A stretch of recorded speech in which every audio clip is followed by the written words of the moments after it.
Turks, I am super excited. I'm your host, Cenk Uygur. I don't know if you know that.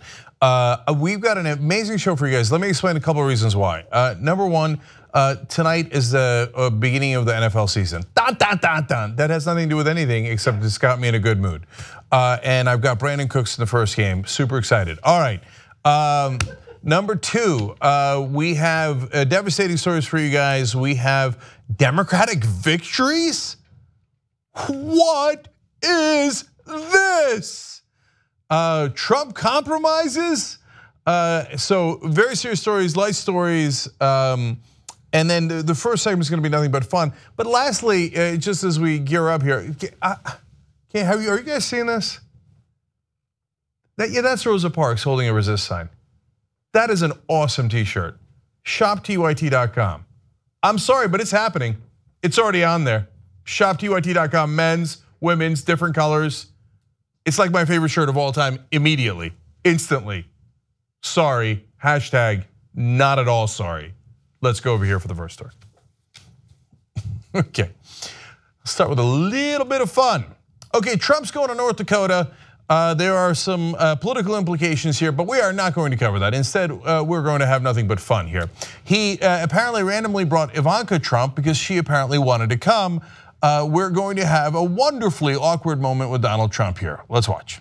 Come up, honey. Should I bring Ivanka up? Come on.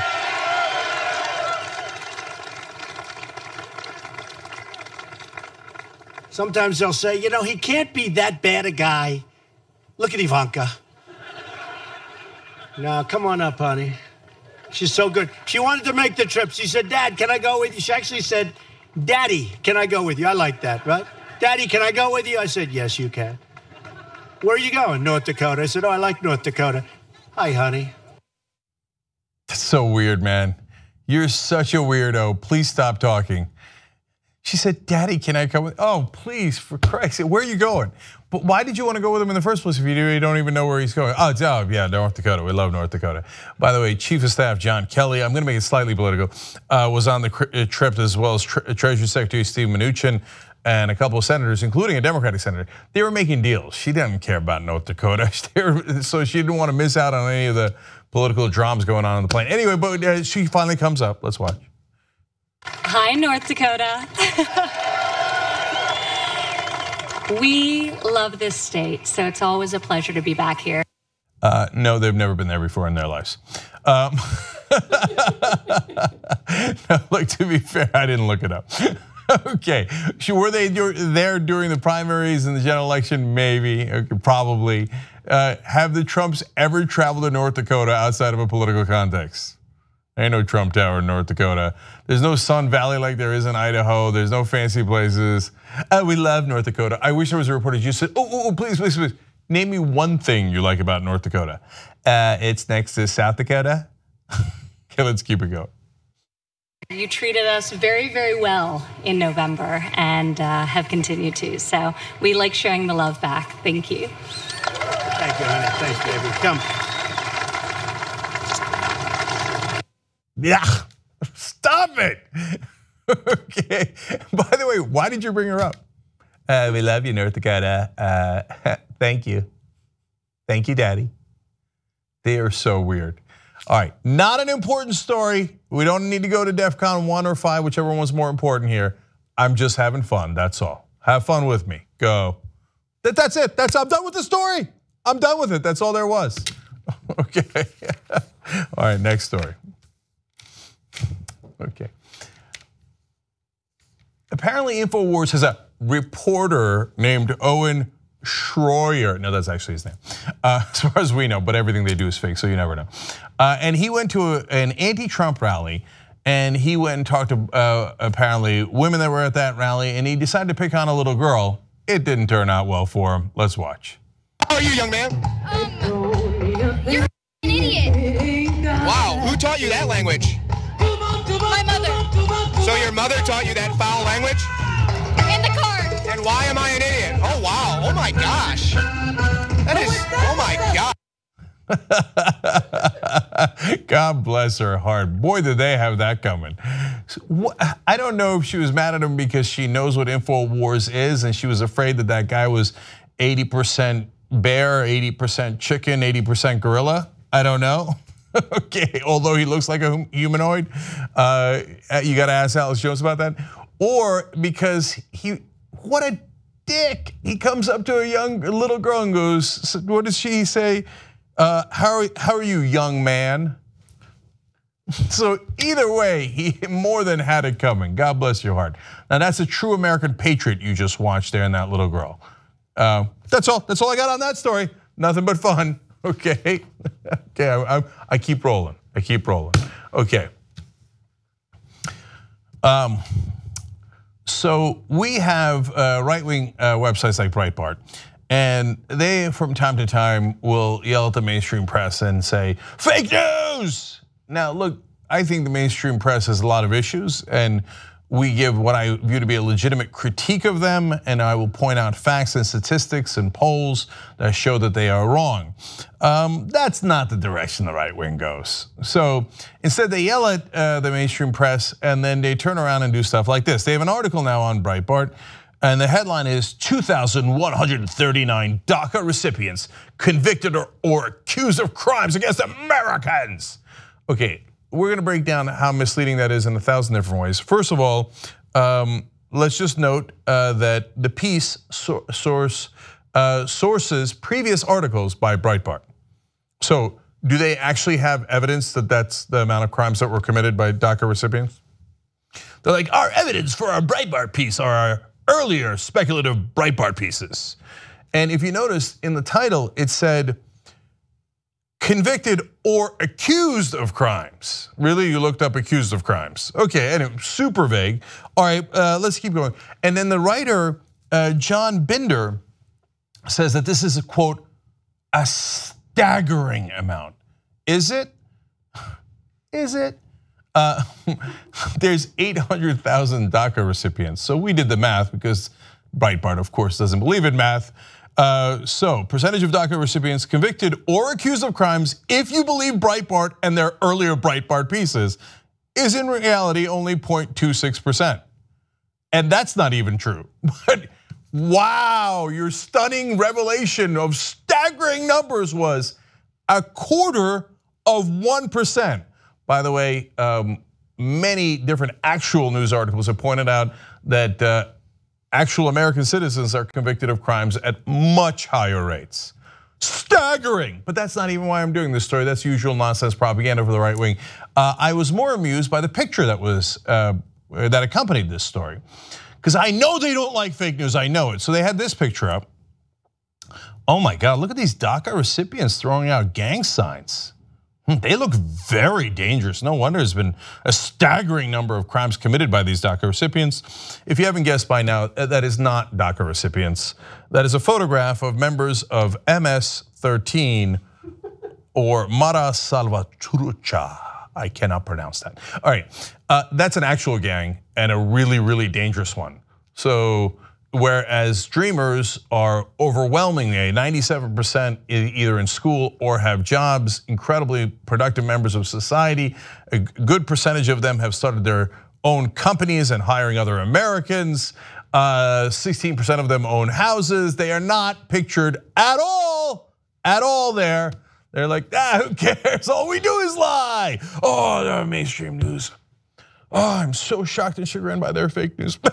Let's do more fake news. Anyone who trusts Breitbart, well, let's just say they're not very bright. Bart, oh God, that was terrible. That was almost worse than their picture. Okay. All right, they're nonsense, man. They're the originators of fake news, and you know it, and everything they do gives you ample evidence of that. I'm already done with the first segment, man. This show is like a freight train. Where is it going? No one knows, but it's a little bit out of control. Okay, now we do have to bring it down a little bit because we're gonna talk about Hurricane Irma, and that is devastating when we come back. But the good news is coming. Democrats actually got a good deal. Oh, I'm over here. Democrats actually got a good deal from Donald Trump, which is amazing. Republicans are pissed. You're gonna love the way we cover that. Come back.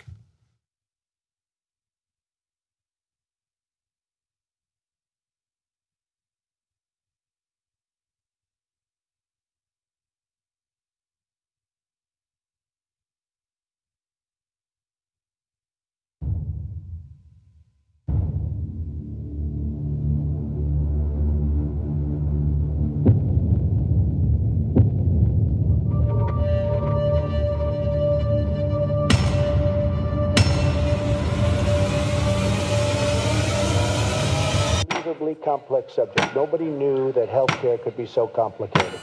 You said I had small hands. They're not small. I never heard that one before. Brett has a cat. Yeah. I'm moving away from the controversial stuff we were discussing prior to this going live to talking about pussy. Because it's a pussy cat. Here's the thing, I think that cats are dumber. Everyone thinks that cats are smarter because they found a way to just like not care about you and have a home and food. Right. But cats are stupid. They're like children. Like cats, everything they do, it's like, cat, do you want to take a bath right now? Yeah. Because you're fucking gross. And they're like babies and like toddlers. We're like, no, this is how I do it. Yeah. I just lick it. And you're like, are you sure that's a good idea? Because I think you might get hair caught in your throat. And the cat's like, no, it's fine. Ugh. They're stupid. And then like they're just like babies where it's like I pooped and then it's like, did you want to poop outside? No, I poop here, it's fine because I bury it. Like they're idiots.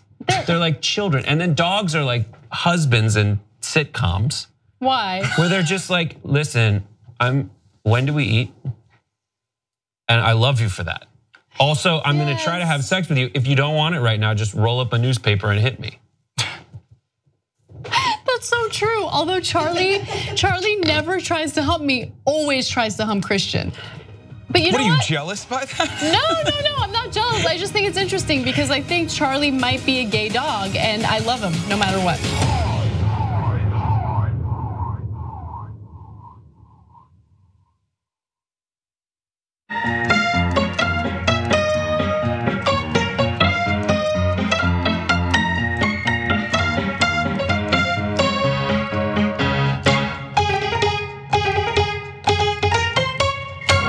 Welcome back to TYT Sports. Jason and Francis here. This is where everybody has to listen.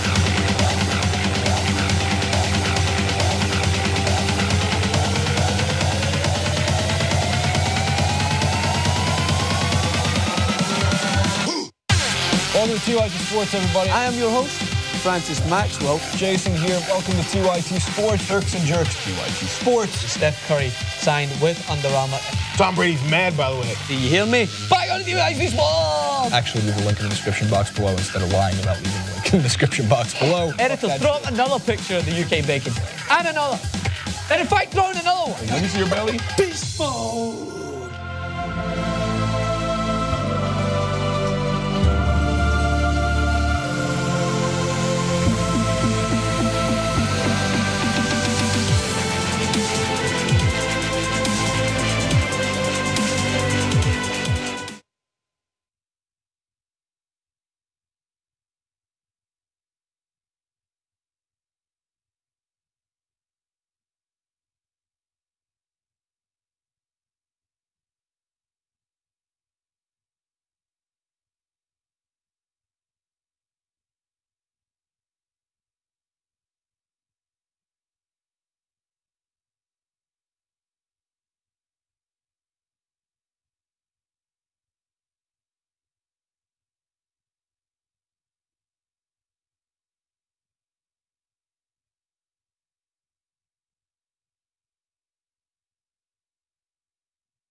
All right, back on the air. God damn it, I forgot to do one video. I forgot to show you video 10. Let's cue that up for a real quick second, Jesus. Just wanted to add that Alex Jones turned out he was pretty mad at that girl who flipped off InfoWars. This is what happened afterwards. Come on, you're not an intellectual. You're a fake and a fraud.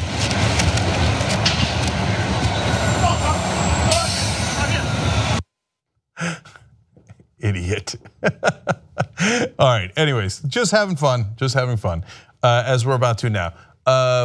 I don't have time for tweets, I'll get it to you later in the program. Remember, shop tyt.com, everybody. tytnetwork.com/join. Enjoy the whole show, commercial free, get all the shows. We're over here, we're moving, okay. You know what, this deserves a little bit of this, okay? We have a little bit of news.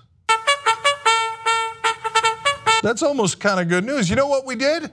It turns out Donald Trump and the Democrats made a deal, and a deal that makes sense. Wow, didn't see that coming. It was on the debt ceiling, and I thought for sure that Donald Trump would screw this up. The Republicans wanted him to screw it up, so it was a recipe for disaster, but he didn't. So Paul Ryan had said earlier, raising the debt ceiling for a short term, for a short period of time, and combining it with Hurricane Harvey relief aid, that is, quote, ridiculous and disgraceful idea, okay? Well, interesting. So what happened yesterday? During a meeting with congressional leaders at the White House on Wednesday, President Donald Trump backed a proposal from Democrats to tie aid for Hurricane Harvey to a 3-month debt limit increase, and a short-term government funding bill through December, much to the reported consternation of congressional Republicans. That's kind of awesome. So he had the Republicans in the room. He's like, no, I don't think so. I'm going to go with Nancy and Chuck here. In fact, let me give you more details. Jake Sherman reports Trump agrees to a 3-month debt limit increase in meeting with Hill leaders. All GOP leaders were opposed per multiple sources.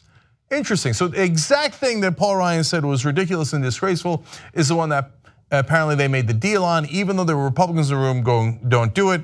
McConnell, who was also in the room, Mitch McConnell, Senate Majority Leader, told reporters that Trump reached a deal with Schumer and Pelosi in the meeting with congressional leaders today. So there, he's confirming it. So one more here from Talking Points memo. Trump's decision to side with Democrats left conservatives fuming. Senator Tom Tillis, a Republican of North Carolina, described the deal as fiscal malpractice, and the Conservative Heritage Foundation blasted the proposal as political cowardice. Damn, so I love it. Now, if that wasn't bad enough, more conservative heads are about to explode. President Trump and Senate Minority Leader Charles Schumer have agreed to pursue a deal that would permanently remove the requirement that Congress repeatedly raise the debt ceiling, 3 people familiar with the decision said. So now look, the debt ceiling is nonsense. It's after we have already gotten the debt, we're saying, should we pay it or should we not pay it? Of course we should pay it. It was ridiculous that they played politics under Obama, the Republicans did. Now the Democrats are saying, we won't do likewise. We won't play politics with it, let's just raise it. In fact, maybe let's just get rid of it, even though it would give us leverage over you. And Trump's like, all right, great, then I don't have to deal with this nonsense. And they might have a deal about that. But the people who like to play politics with it are Republican congressmen. And they say, they're all outraged. Tom Tillis' Heritage Foundation, Paul Ryan, he thinks it's a bad idea.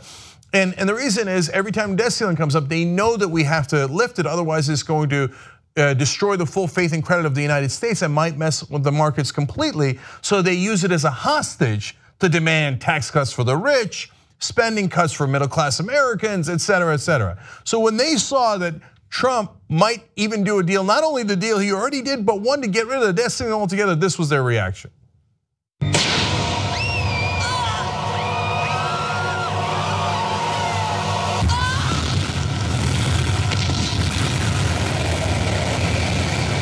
Heads exploding.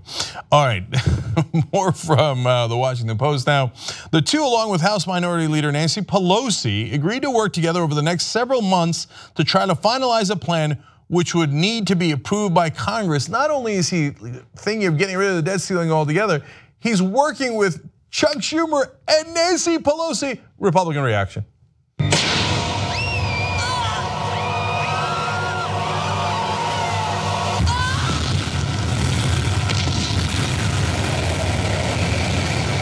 Not only that, there was a picture taken. I don't know how they get these pictures. Who's the creeper hanging out right outside the Oval Office, and why hasn't the Secret Service removed him? Anyway, they got this picture of Donald Trump and Chuck Schumer smiling together, and Trump almost hugging Schumer. Republican reaction.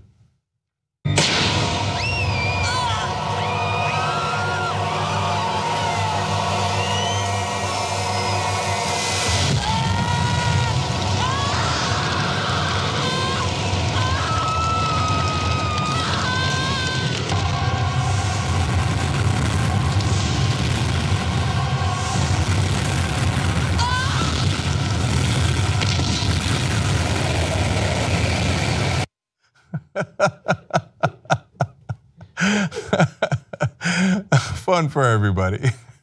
Except the Republicans. All right, here's Donald Trump confirming it.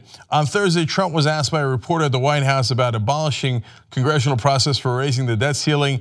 He replied that there are a lot of good reasons to do that. It could be discussed, he said. For many years, people have been talking about getting rid of the debt ceiling altogether. In other words, he's going to do it. I'm going to continue to have more fun here. Before we go to the next story, I'm actually going to play you guys videos 2 through 5. So this is Paul Ryan's angry reaction. Now he's trying not to be angry because Trump did a deal with the Democrats on the debt ceiling. So Nancy Pelosi, Chuck Schumer, they hugged it out. Everybody's happy except Paul Ryan. But now he can't oppose President Trump because he's in his own party. He's kind of stuck. So let's go to Ryan's reaction. After yesterday's meeting with the president, do you believe that you have a trustworthy negotiating partner in the president that takes into account the interests of the Republicans? I do. And look, I know there's a lot of interpretations and all of this stuff about the meeting yesterday. Isn't it a good thing that congressional leaders talk? I mean, that's probably a pretty good thing, number one. Number two, the president made it really clear. And what he was aiming for in that meeting yesterday was a bipartisan moment while the country is facing 2 horrible hurricanes. Wait a minute. I didn't hear anything about the hurricanes. I think they just lifted the debt ceiling. He's like, because it was the hurricanes, right? What does that have to do with this? Yeah, yeah. You got to bring the country together. Wait a minute. Didn't you say you hated this potential deal the day before? They asked him about that.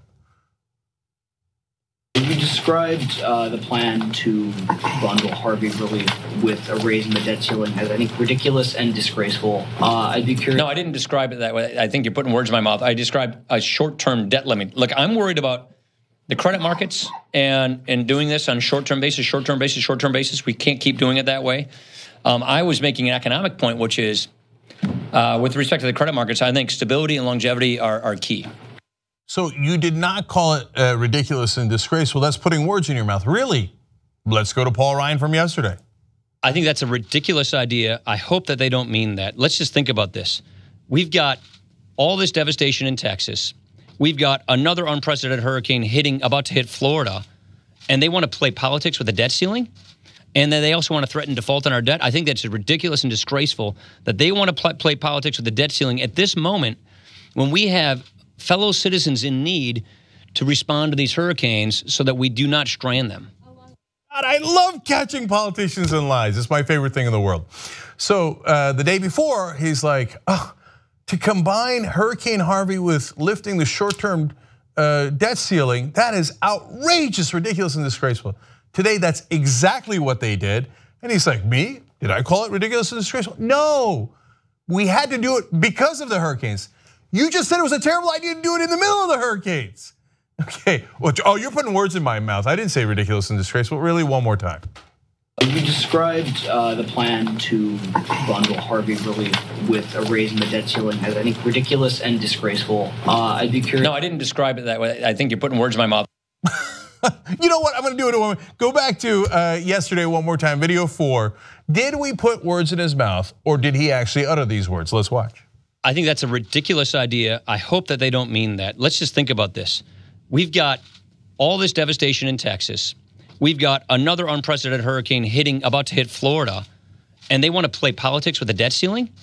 And then they also want to threaten default on our debt? I think that's ridiculous and disgraceful that they want to play politics with the debt ceiling at this moment when we have fellow citizens in need to respond to these hurricanes so that we do not strand them.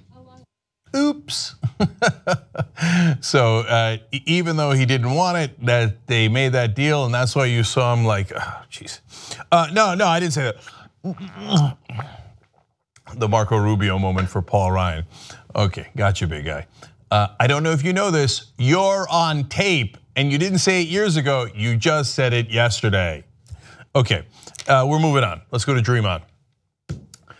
So not only did Democrats lift the debt ceiling with Donald Trump and strike that deal, they might have a deal coming up for the Dreamers. Wow, that's interesting. So first, let me show you some of the good feelings that Donald Trump has towards Nancy and Chuck, as he's calling them. That's Nancy Pelosi and Chuck Schumer on the debt ceiling issue. He said, we had a very good meeting with Nancy Pelosi and Chuck Schumer.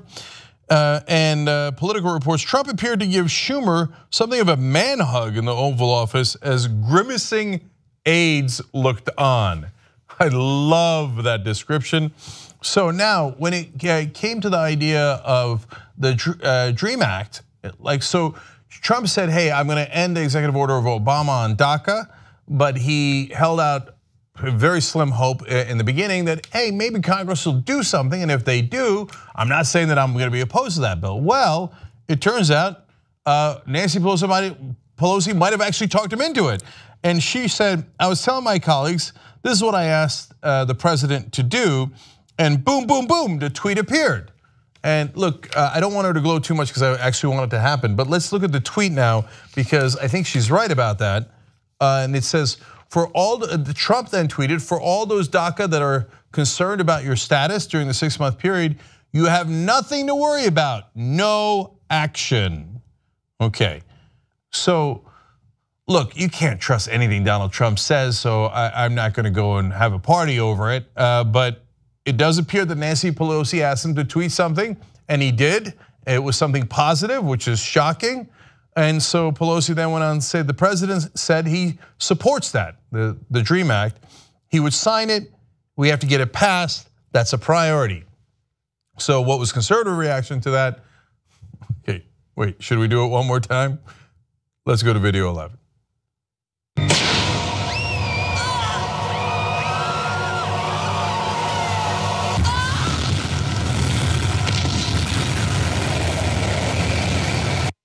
And here is the tweet version of that. Ann Coulter writing, possible 2020 slogan, I broke my promises, betrayed my friends, and used my office to help my family, but hey, at least I'm not Hillary.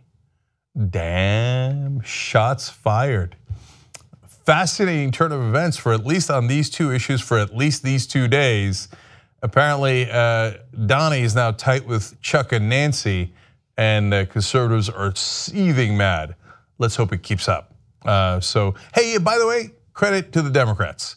I don't think that they deserve very much credit on many of the issues, but where credit is due, I am enormously happy to give it to them. So they did get Trump to side with them instead of the Democrats. Raising the debt ceiling is a good thing. Getting Trump to at least promise that he would sign the DREAM Act is a very good thing. So great job, Nancy Pelosi and Chuck Schumer on this issue. Okay, so am I not the fairest man in America? Jesus, I'm merciful. All right, now let's go to the last part of this story. Okay. I already love this graphic. Okay, so Donald Trump did the debt ceiling deal with Nancy Pelosi and Chuck Schumer, and he actually got a lot of credit for it, which makes sense. It's actually a layup. Everybody raises the debt ceiling. You have to raise the debt ceiling, otherwise you'll entirely screw up the credit of this country. You'll screw up the stock market. It's disastrous to play around with it. But anyway, I give credit to the Democrats and Trump for making this deal, and so did the rest of the press. So then we have this report coming out of Politico, which greatly amuses me, because Donnie Tiny Hands was apparently thrilled about this. He says, they say, in calls with Senate Minority Leader Chuck Schumer and House Minority Leader Nancy Pelosi Thursday morning, Trump raved about the positive news coverage it had received, according to people familiar with the calls, and he seemed very pleased with his decision. He is such an amusing child. He's like, oh, they said nice things about me on TV. Yeah, if you do things that are popular, you get good coverage. It's weird that he's surprised by it, and it's weird how excited he is. What did you think was gonna happen? Okay, he says Trump specifically mentioned TV segments praising the deal and indicated he'd been watching in a call with Schumer, two people said. And he was jovial in a call with Pelosi and agreed to send a tweet she asked for about the Deferred Action for Childhood Arrivals program. That's the DACA program for Dreamers. These people said while also mentioning the deal had gotten. He indicated that both leaders he would be willing to work together again. So he's like, I got lots of presents. They said nice things about me on TV. Okay, you know what, Nancy and Chuck, I'm in such a good mood. I want to work with you again. You want to do DACA? Sure, who cares? Let's do DACA. But wait, didn't you just try to kill DACA a couple of days ago? But I didn't know they were going to say nice things about me on TV. What a child, what a child. Good, by the way, great news. TV people, keep saying nice things if he does halfway reasonable stuff, okay? God, he's unreal, man. He's such a, all right. One unnamed White House source said about the positive news coverage he got, which is very rare for Trump, quote, he seemed super upbeat, yay. And another unnamed White House source said he told Nancy Pelosi he was giddy, and he said that he had gotten good coverage, but so had she. And he said, the press has been incredible. Man, look, this is a positive story overall. I'm glad they did the deal. I'm glad that Trump is happy about it. I'm glad that he wants to make further deals with Democrats, as long as it's deals we're happy with and not on his terms on giant tax cuts for the rich. So overall, good news, but even in his reaction to this, it betrays a naivete about how things work that is borderline shocking. Like, you know that if you make this deal, I mean, look, even you could, if you're a conservative, you could even spin it this way. You know that the press is more in line with establishment Democrats. So if you do a deal with establishment Democrats, they're more likely to praise you. How is that a surprise to you? If you lift the debt ceiling, you know that, how do you not know that the press is in favor of that? And that has nothing to do with them being for establishment Democrats. It has to do with them being rational human beings. So, and then the way that you get so excited if anyone praises you, it's just so sad. He really is a man-child. But I'd rather have him focused on cake news than fake news. I got cake. They gave me cake on TV. Good, Donnie, keep doing that. Oh, okay, I gotta take a break. When we come back, we're finally gonna get serious. I got Hurricane Irma news. It is unreal, man. Some of the video is unreal, and the devastation is unreal. And then what I'm going to do, the New York Times, is also devastating and unreal. There was an article that I think it was outrageous, and I'm going to explain that to you guys and explain to you how the media is not at all liberal in reality. They might love the establishment Democrats, that's a different thing. Do they like progressives? Hell no. You'll see when we return.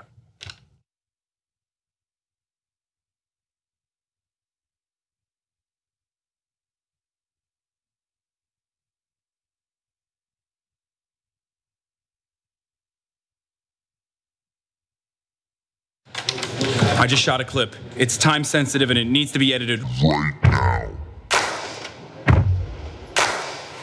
Did anybody call for an editor?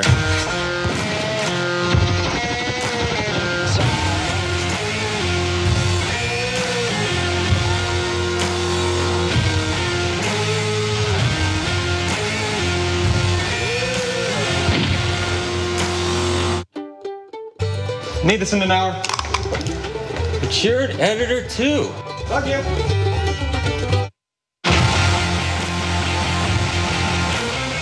I'm Hassan Piker. Don't forget to follow me on Instagram at Hassan D. Piker and on Twitter at Hassan the Hun. And this has been The Breakdown.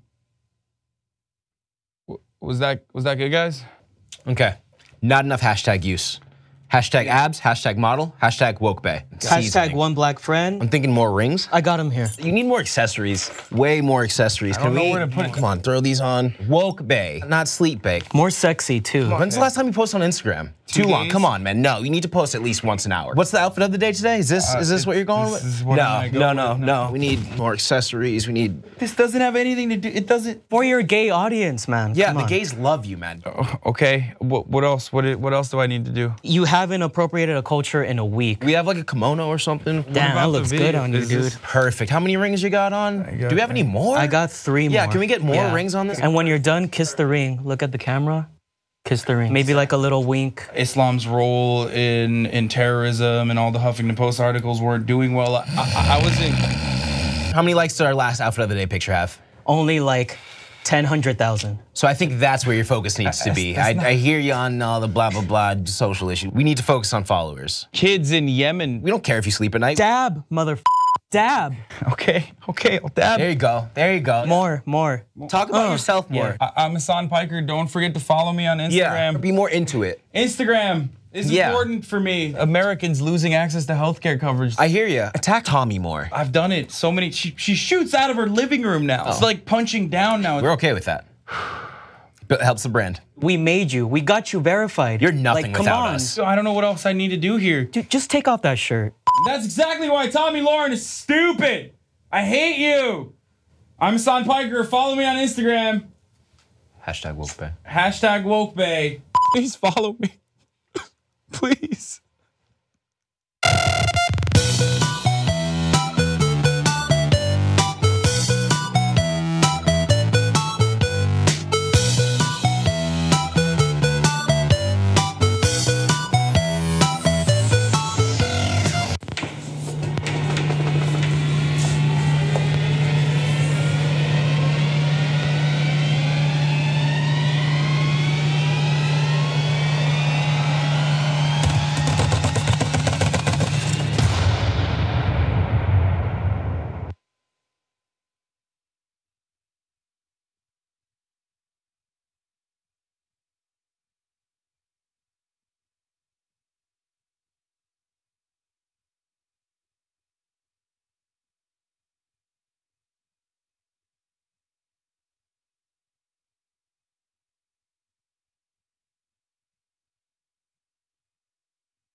Back on the Young Turks. Let me read a couple quick tweets for you guys. Woke Poppy says, of course Trump likes Ivanka. Have you seen his sons? That's a good point. I mean, his sons are a mess. He's not winning with his sons. So he's like, I don't know, she seems way smarter than the rest of us. Come up here, baby. Unregistered Chicano writes in, jokes on InfoWars trying to ambush Liana Mormont. Excellent Game of Thrones reference. Nice job. And the Great Derp says, when Republican politicians complain there isn't enough bipartisanship, then their heads explode when some does happen. And then one last one. The liberal mom says, I don't think Trump gets politics. He sides with whatever person strokes his ego hard enough. This time it was Chuck and Nancy. I think that's exactly right. He's just not bright enough. I got to be honest with you, not bright enough. Member shout-outs today are Catherine Clark and Michael Carlson. You guys are going to get a wonderful post game today. You've got Dave Cole reporting in. He interviews the TYT reporters and contributors. Ooh, I like that. And we've given you some amazing post games throughout the week, and also, of course, a wonderful edition of Old School last night, where we got a post game today for you guys too, of course. The Dave Kohler one's on Fridays. Last night on Old School, we broke down the funniest movies ever with Brett. John, there's a new nickname for him, Yada Yada Yada Rolla. That man of 1,000 nicknames. And it was me and Ben as well. So check that out if you're a member in Aggressive Progressives tonight at 6 o'clock. So everybody go, but stay. All right, now we got to do serious stuff. Let's go to Irma. Oh, I'm sorry, tytnetwork.com/join if you want to become a member. Okay. We had Hurricane Harvey. It was devastating. Over 60 people killed, tens of thousands displaced. And then the meteorologist told us Hurricane Irma had turned into a Category 5 in the Atlantic Ocean, the largest storm ever recorded in the Atlantic Basin. And nonetheless, after those forecasts, Rush Limbaugh went on air and basically said that it was all hype and that it wasn't real. And he said this. The reason that I am leery of forecasts this far out, folks, is because I see how the system works. The one thing that's undeniable throughout our culture is that everything has been politicized. And in that sense, much of our public information system, including from the government, from the drive-by media, has been corrupted. So basically telling folks, you don't have to worry about the storm. It's all politicized, ironically, as he politicizes it, and that it's corrupted information. Well, this is not fake news. This is unfortunately deadly real. Hurricane Irma's death toll already, as it rips through the Caribbean, is 13 dead. Its intensity is unreal. It's a Category 5 hurricane. In order to get to a Category 5, you have to have 157 miles per hour. It has a top wind speed of 185 miles per hour. Like I said, the most severe storm ever seen in the Atlantic. And during Hurricane Harvey, I played clips for you explaining how the warmer temperatures picks up more moisture, creates more severe storms. This is not me saying it, it's not Al Gore saying it, it's almost every scientist in the world explained exactly how that phenomenon works well before these storms. That it happened to Houston in Hurricane Harvey, and now it is happening to the Caribbean. Utter destruction in its path. Hurricane Irma is coming. Not only that, we now have two other storms that I'm going to tell you about as well. Katia and Jose have also formed. There are a number of storms here. Let me show you its path here as you see some of the destruction in the Caribbean. It doesn't look like a war zone because war zones, I'm not sure, look that bad. So it is going to rip through the Caribbean and then go most likely path, and of course these storms do diverge from time to time, is through Florida and some of the other southern states. I'm going to tell you about the reaction there as well. But now let me show you the three storms that are coming. It's not just Irma. Irma is the largest, but as you look at this satellite image from the CNN Weather Center, you've got Irma, a gigantic storm in the middle there. You've got Katia, that is now a hurricane on the Gulf Coast, and you've got Jose, which is now a hurricane, was a tropical storm, but now a hurricane as they get more and more severe, following right in Irma's footsteps.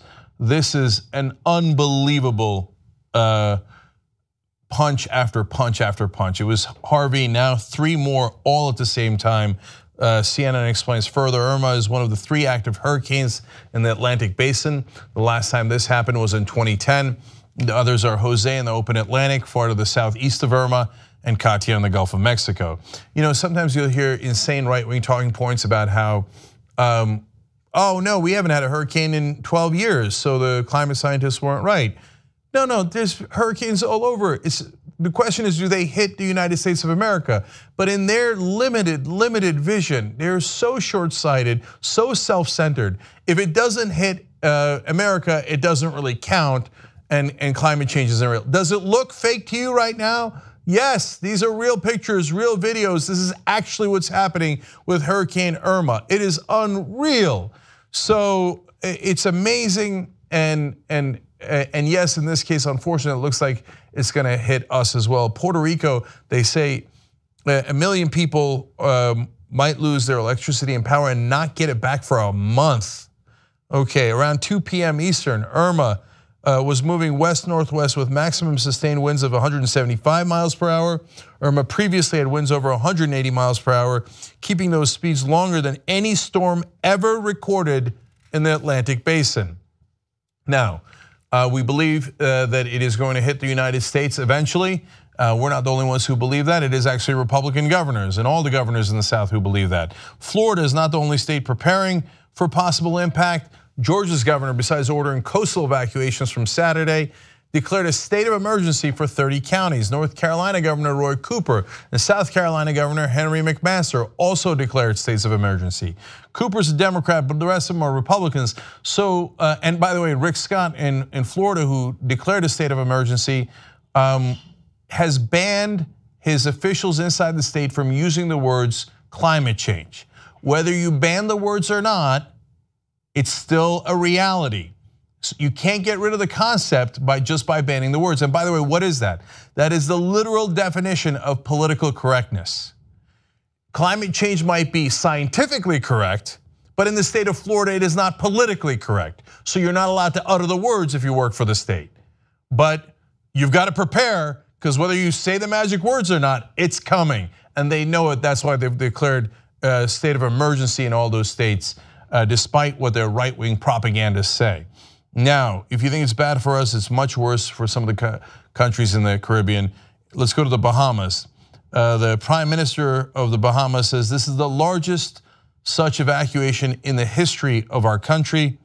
Some of the islands of the Bahamas aren't more than 9 feet above sea level. Storm surges there may be 20 feet. You get the idea what's going to happen to those islands. That's now Chad Myers, a CNN meteorologist, who said that.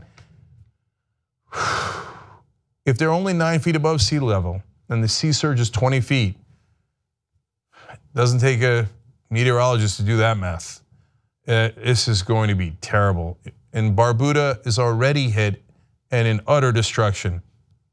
CNN reports the island is, quote, barely habitable, with nearly all its buildings damaged. To give you more context, about 95% of the buildings in Barbuda, one of two major islands in the nation of Antigua and Barbuda, are damaged, Prime Minister Gaston Brown said. 95% of the buildings. Irma's eye passed directly over Barbuda on Wednesday, leaving the small island's 1,800 residents largely incommunicado for hours because it knocked over the telecommunication system and cell towers. Now, some of the people who told you about climate change, which are all scientists, told you that some islands might literally be underwater, might disappear from the earth. So hopefully the people of Barbuda recover, but right now, their island is absolutely devastated. Almost every building is damaged, every citizen affected, and for a while there, they were cut off from the rest of the world. This is what climate change looks like. So let me show you the path one more time for the storm here. And the reason it gets wider is because the further you go out, the more of a range it has. It can go left, it can go right. So it might hit Miami directly, it might graze Miami, but hit the southern states harder depending on its path. And it has already hit some of those islands and it is affecting Puerto Rico. Let me show you more pictures. So Mother Nature ain't nothing to mess with. If it comes for you, there's nothing you could do about it. So winds this strong, the sea rising up, what are you gonna do? You're gonna move all the cars, you're gonna move all the crates, you're gonna move all the boats, you're gonna move all the buildings? How are you gonna do that? You can't. So this is what happens. And again, we're only at the beginning of this storm. We're not at the middle of it, we're not at the end of it. It hasn't even hit the US yet, at least the mainland. And as you can see, complete and utter destruction in some of the places that it has hit. This is really scary stuff, dangerous stuff. And guys, if you hear any idiot on the right or anywhere else telling you that it's not real and that you shouldn't move, for God's sake, don't listen to them. Listen to the authorities, listen to the meteorologists and the scientists.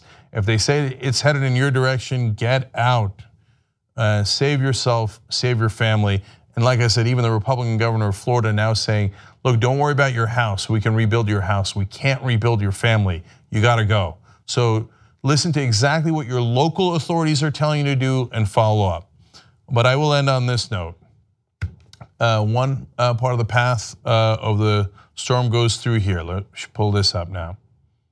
It goes potentially right through Palm Beach, where there are two interesting places, Mar-a-Lago and Rush Limbaugh's house. So let's see if he's true to his word and doesn't really believe it and stays right there, right on the ocean. Since I am a progressive and actually care about other human beings, Rush, don't be an idiot, leave. But we'll see if he follows through or doesn't. And if he runs in a panic, you'll have your answer as to whether he thinks it's fake or not. And if he stays, we have a completely different answer. Science is real. It doesn't care about your emotions, and it doesn't care about your propaganda. Whether you deny it or not, one day it comes a knocking, and that's today. Okay, now, last story for you guys in this hour.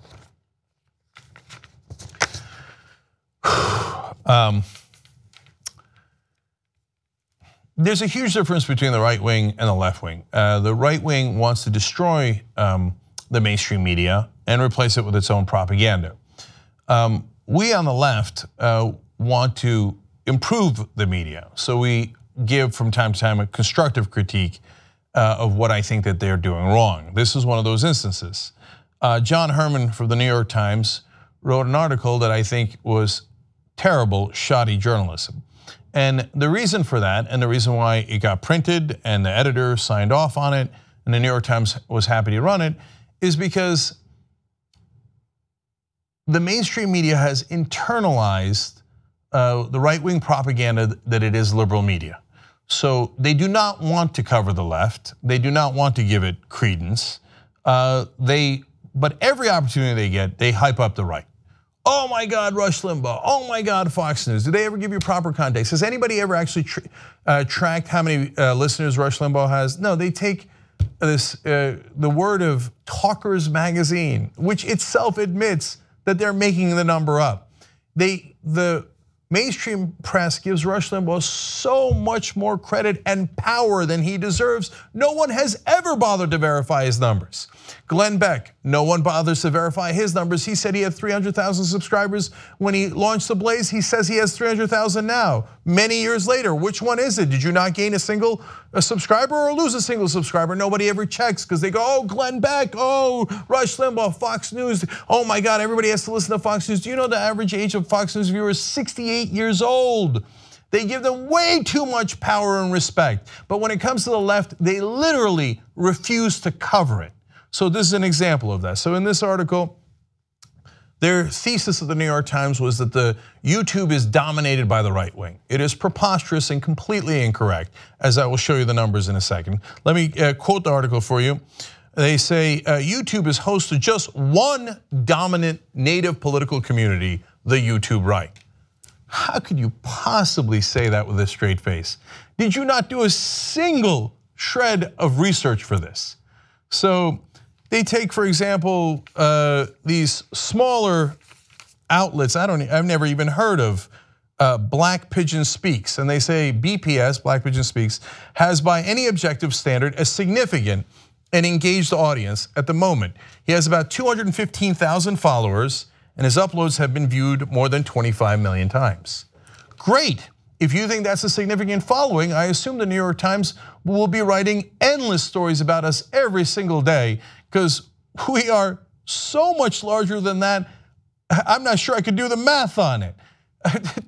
215,000 followers. That's a pimple on our ass. And the New York Times writes a giant story about it. But hey, if you want to say that's important and significant, then you should be covering us nonstop. Hey, I'll do the research for you. I'll give you the numbers, and you should go ahead and actually do some journalism and verify it for yourself. So they say, okay, well, that's a modest size one. They say the biggest one is Paul Joseph Watson of InfoWars. He's 35, and they say he's perhaps the archetypal YouTube right vlogger. He has nearly 1 million followers, ooh, and his videos have been viewed more than 215 million times. Well, that seems like a big number. And they take his word for everything. Now look, those numbers are actually accurate. The context is what's missing here. And then they take his quote from a tweet. He says, Twitter is a tiny echo chamber. I'm not sure the left understands the monumental ass whooping being dished out to them on YouTube. Oh, we'll get to the monumental ass whooping in a second when I show you the real numbers. And what does New York Times do? They just take his word for it. So all that talk of liberal media, and they're like, oh, this insane vlogger who has ridiculous lunatic conspiracy theories says something, it must be true. The very next sentence in the article is, and in terms of sheer numbers and visibility on the platform, the YouTube right is substantial. Okay, well, again, I'll get to it in 1 second. One last quote where they fluff up the right wing. There are countless other forms of political expression on YouTube, but no bloc is anywhere near as organized or as assertive as the YouTube right, and it's dozens of vloggers, nor is there a coherent group on the platform articulating any sort of direct answer to this budding form of reaction. Really? There's no one with an answer to them, huh? All right, well, let's look at Paul Joseph Watson, see if the New York Times has the right numbers. This is from his YouTube page. And you can see there, yes, he does in fact have over 1 million subscribers and now up to 226 million views. Well, that sounds like a lot.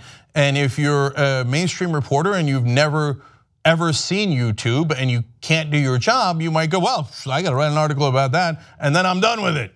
Well, let me show you our numbers. That is 3.43 million subscribers and 3.7 billion views. What was that about a monumental ass whooping? 3.7 billion views, and that's just one of our channels. That's the flagship channel. Okay, let me show you our smaller channels, which are all great. You should watch them. Think Tank. Hey, look at that. 1.3 million subscribers, more than, the biggest guy on the right. 560 million views. But yet, no one has an answer for the right wing. Let's go to Secular Talk, also on the TYT network. 500,000 subscribers, but look at the view count. 361 million views. I assume there's going to be a giant New York Times article about how Kyle Kulinski on Secular Talk is kicking the living crap out of the right wing on YouTube. Where's your article on that? You didn't do any research, did you? Here's our smaller channels, TYT Sports. Also more views than the biggest right winger they could find. 249 million views there. Pop Trigger, our entertainment channel. Also more views, 237 million views. By the way, great entertainment and sports stuff there. NFL season is coming out, check out TYT Sports. Okay, now for the entire network, if they had actually done the research, TYT across YouTube and Facebook, to be fair, has 7 billion views. We're actually about to get to 7.5 billion views, as many people as exist on the planet. Now those are views, not unique viewers. See, unlike them, we're fair. 11 million subscribers. You want to talk about no answer? They have no answer for us. You go on every one of those podunk right-wing channels, you know what you'll find? A video about the Young Turks. Why? Because we're the giants. We dominate YouTube and all of online media. Among millennials, according to ComScore, God, look up any ranking. According to ComScore, among millennials, we beat not these podunk right-wingers, CNN, MSNBC, and Fox News combined. New York Times, it's called research, it's called journalism, look into it. So we took all of the guys that they mentioned as giant big deals in the New York Times, all the right-wingers, and we added them up. You got BPS, Paul Joseph Watson, Stefan something or other, Lauren Southern, Steven Crowder. Wow, that's almost 3 million subscribers, 2,999,000. When you add all of them up, that looks like a lot. Let me see TYT subscribers. Again, not for the whole network, for just one channel. We beat all of them combined. No answer? Are you kidding me? That, I believe, is what is called a monumental ass whooping. And now let me show you another ranking, VidStats X. You can look any ranking you want.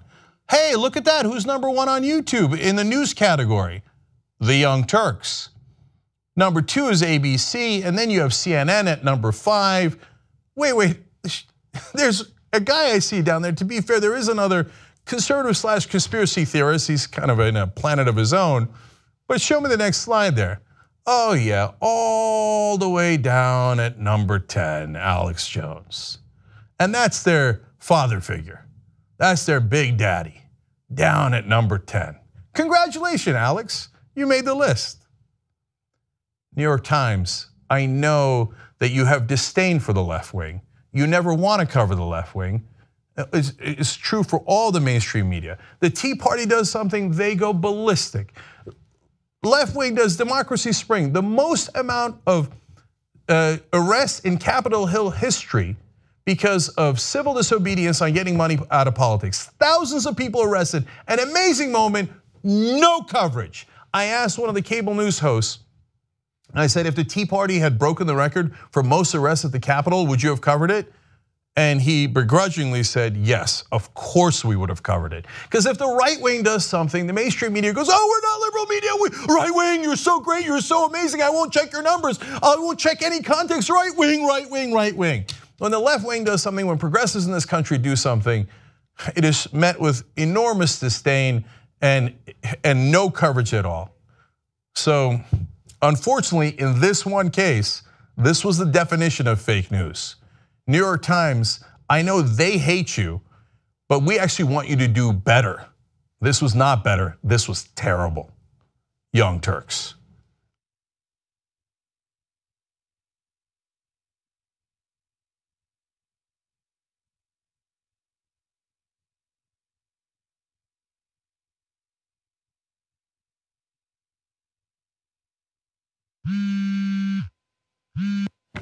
Hey Cenk, what's up? Aaron, I'm reading some of the comments on a YouTube video I did. What's a cuck? Go. Hey guys, welcome to TYT Sports. Ben Mankiewicz here, and we have a new guest to introduce. Delighted to do this. Francis Maxwell is our World Cup expert. We're going to start here with Group A, which is Brazil, Croatia, Mexico. Brazil or Croatia are going to win this group. Unless weather hit Croatia, then maybe Cameroon. Mexico has no chance. You know who has no chance? The US. Literally no chance. Well, not sure if you're trying to piss me off or something, but not cool. What I told you about Mexico was a fact. What you were talking about US was simply an opinion. USA has no chance, that's a fact. Of course they don't. I might have been mistaken, because in football, there's always a chance, even when there's no chance. Like I said, what you gave was an opinion, what I gave you was a fact. Calm the assholeness down. Like I said, in football, there are no facts about results. No one counted on Real when they blasted Bayern 5-0. No one counted when Brazil lost to Mexico in the Olympics. I was trying to be polite, but unfortunately, your bitchness got the better of you. Just like I said, the US has no chance. Personally, I'm rooting for Germany. I just think maybe Brazil and Spain will fight. Screw your BS. We all know it's Crimea for the win. Faster than whoever. And you can see it within the first 2 minutes. You're like, these guys are just, they're fast. Absolutely, I agree. And they've always had that speed about them. It's always been about speed, but it's also been about...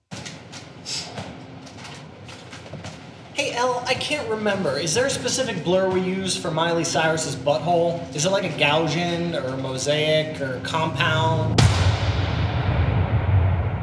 I got a bunch of things to go through. No Republican would have ever voted for Bernie. He would have done worse than Hillary Clinton. They're so miserable. All right, I'm gonna stop myself before I say things that are offensive. If I ran for office, and that would be a trippy day, right? I'd break even more rules than Trump. If I had all the money in the world, I would enjoy that. We have a great show for you. Steve's answer is C, Dave's is A, and the correct answer is, of course, B. You guys are the worst. Here's the story, and it's not funny, but Steve is over too. It seems just comically unfair and ridiculous. The Democratic Party just sucks right now. It just sucks because it doesn't know what it stands for. We should probably wrap it up.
right, back on the Young Turks. I'm going to read you guys some comments first from YouTube Super Chat.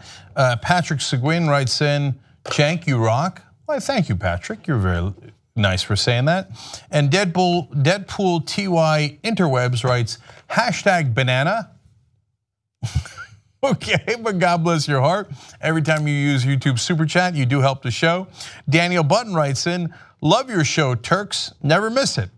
Again, thank you guys. Very, very nice of you. Appreciate it. Hissy Fit writes in on Twitter, #TYT Live, to talk to us when the show is live, and that's 6 to 8 p.m. Eastern on tytnetwork.com or youtube.com/TYT. Hissy Fit writes in, how come Rush Limbaugh doesn't have a warrant out on him? Isn't calling a hoax on hurricanes just like crying fire in a theater? Look, I don't want to get into criminal investigations here, and he can say whatever he wants. Whatever you do, just don't listen to him. Blade Liger writes in, I like this, TYT going old school with rock music in the movie clips. Old Turk writes in about the last story I did on the conservatives with their 25 million views. He says 25 million views, that's a good one.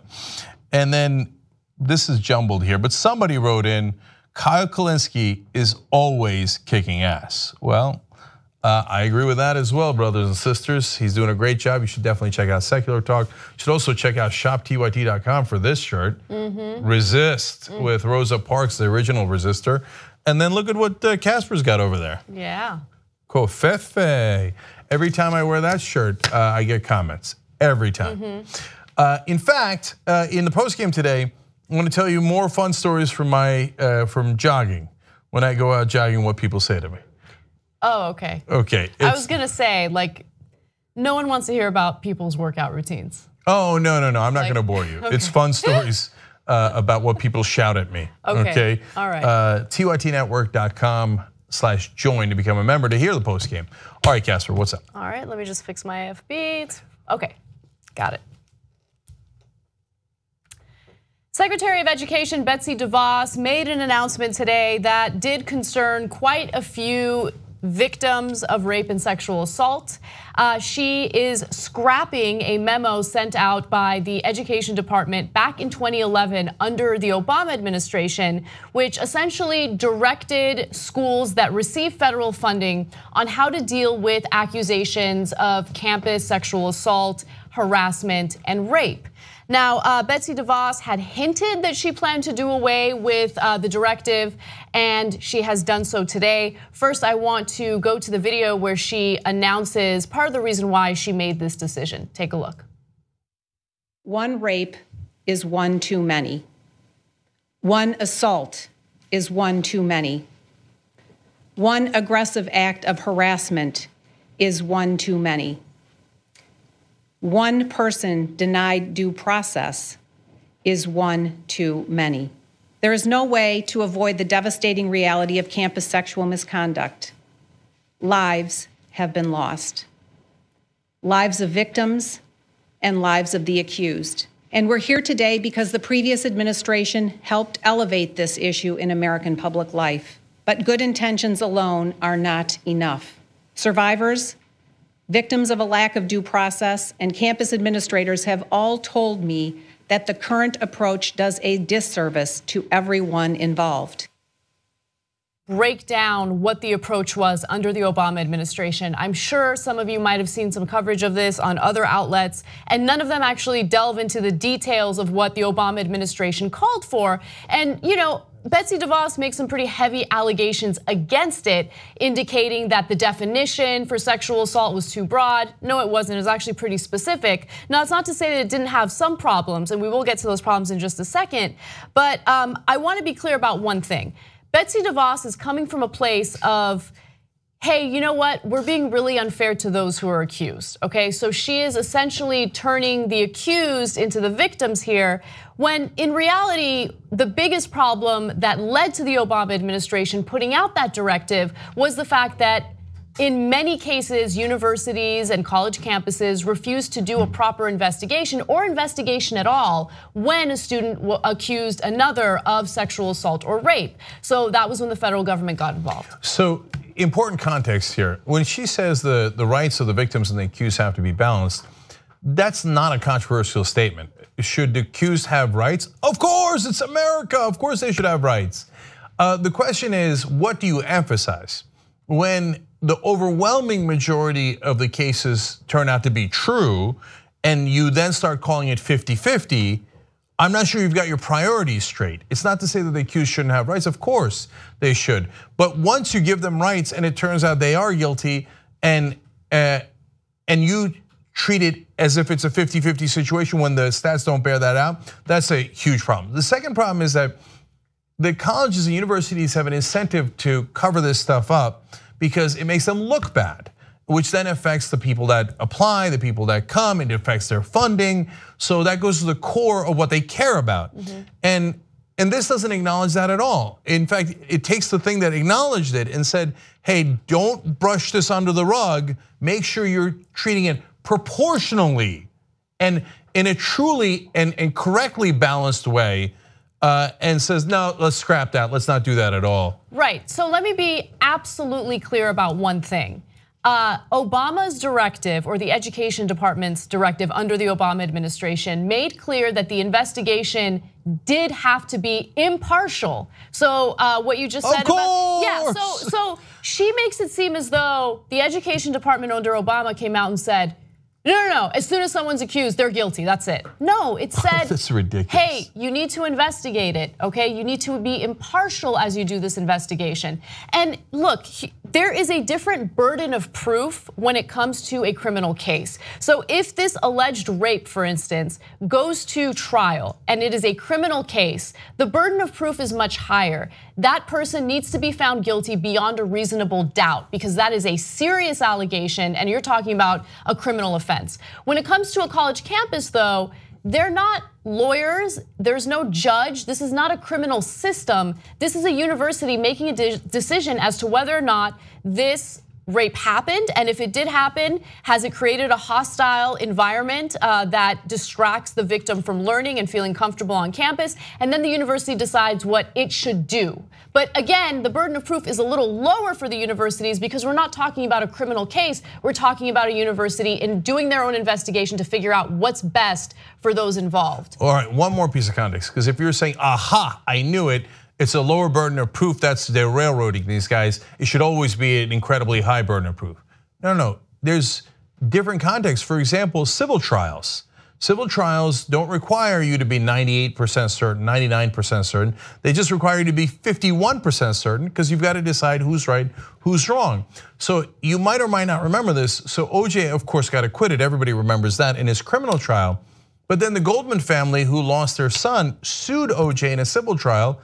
And they won easily because it was a different burden of proof because he likely did it. It's just in the criminal trial, they couldn't prove it beyond a reasonable doubt. Right, so again. So in some contexts, it makes perfect sense to have a different burden of proof because they're not lawyers and justices and judges at the university, and they've got to make a decision, who's right, who's wrong, how do we make sure there's the least amount of damage here? Right, and again, these are school officials who do not have the power to convict someone of a felony, which is why the burden of proof is lower. And by the way, the burden of proof is still very high because they have to, through their investigation, find that the person who has been accused more than likely did it. Okay, so again, it's a lower burden of proof, but they have to provide evidence indicating that this individual more than likely did it. I'm just gonna say one last thing, because these like you might be hearing right-wing propaganda out there, and they make it seem like, all you have to say is, he did it, and then they kick you out of college. It's not remotely true. They go through an entire long process because nobody wants to do that. Nobody wants to take a kid who didn't do it and go, I don't know, somebody said it, so what? Let's just throw it out. By the way, on this show, we've defended many people who we thought didn't do it. And there was big debates about the mattress woman at Columbia, and I think she was preposterous, and I don't want to get back into those debates.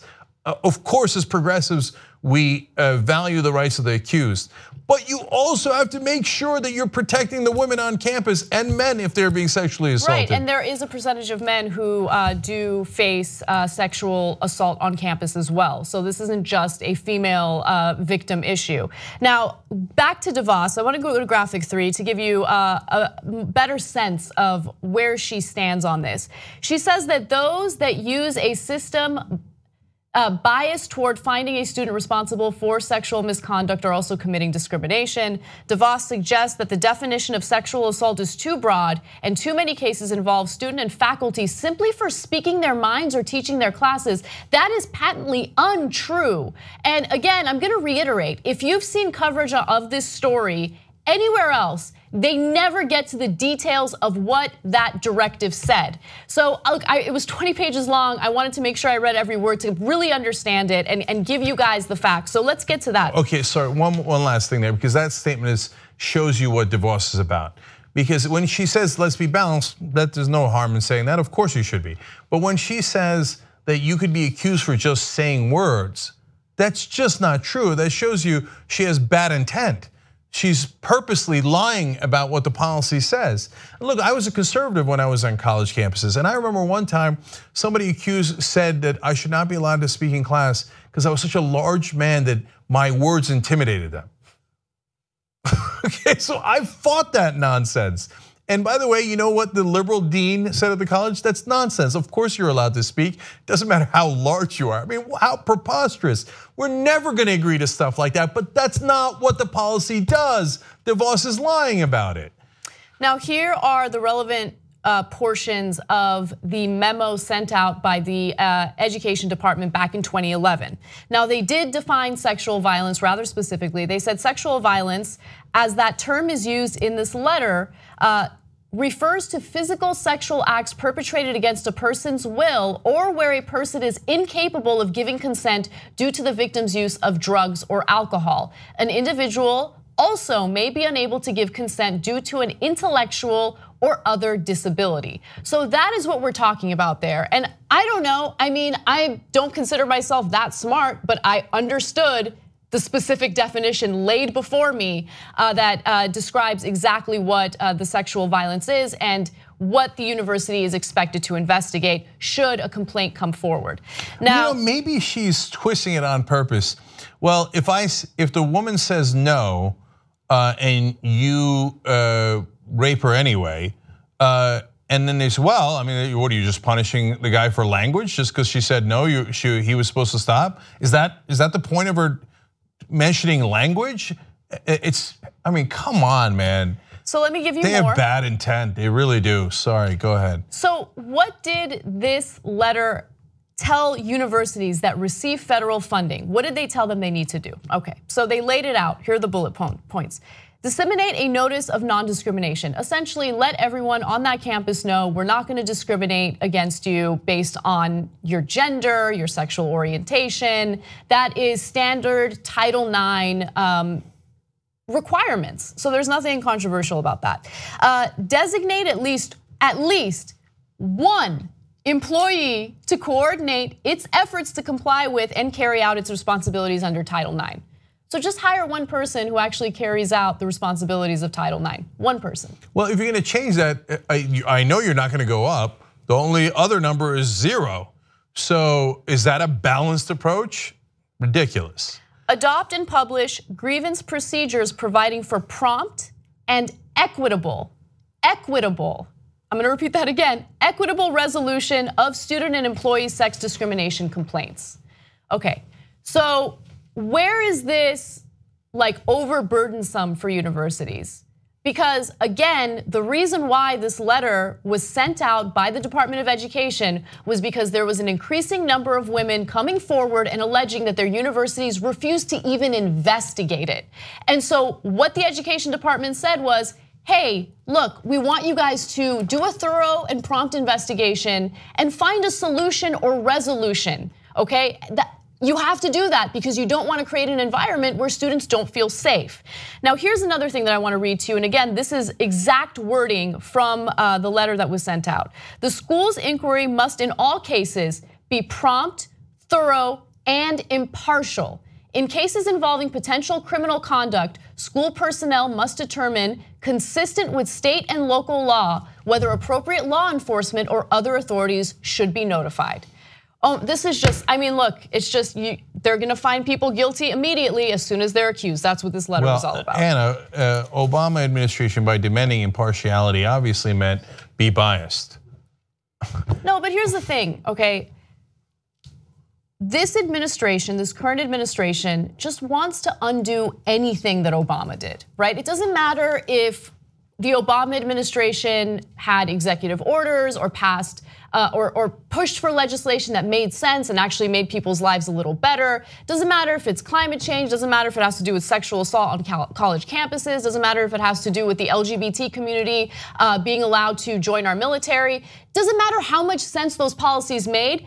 The Trump administration hates the Obama administration so much that they just want to undo anything that he did with no rhyme or reason. No, but Anna, to be fair to them, they're also right-wingers and they believe this stuff. They think sexual assault, the balanced approach to that is maybe having 0 people look into it instead of having 1 person looking into it. And so, you say tomato, I say tomato. You say it was sexual assault because she said no. I say, well, are you really being fair to the guy? So. And Betsy DeVos looks pleasant, and she went to her nomination hearings and was like, oh no, I'll be so fair. Ben Carson did the same thing, Gorsuch did it for the Supreme Court, and the press talked about how pleasant they looked and the pleasant words that they said. It doesn't change what their policies are. Their policies are oftentimes barbaric. And so the minute they have an opportunity to implement it, they're gonna implement it. And so then don't vote for Republicans if you are gonna send your daughters to college and you're worried, or your sons, and you're worried what might happen. So, and don't get surprised when they do, because this is what they believe in. It's pretty sad. Anyway, so what is expected to happen moving forward? The current education department would like some public opinion on how universities should handle it, and they of course want to get the thoughts and opinions of individuals who have been against this letter that was sent out by the education department. We'll see how it goes, but it's not looking good. Now, they don't care about public opinion. They'll take a bunch of right-wing trolls' comments and go, see, we knew it. We knew it. The poor accused, there's no, this issue of sexual assault is overhyped and yada, yada. So that's just an excuse for doing whatever they want. Yeah. All right, let's take a really quick break. When we come back, we'll dive right into Facebook selling ads to Russian troll farms. Apparently there's some evidence of that now. So stick around, we'll give you that and more.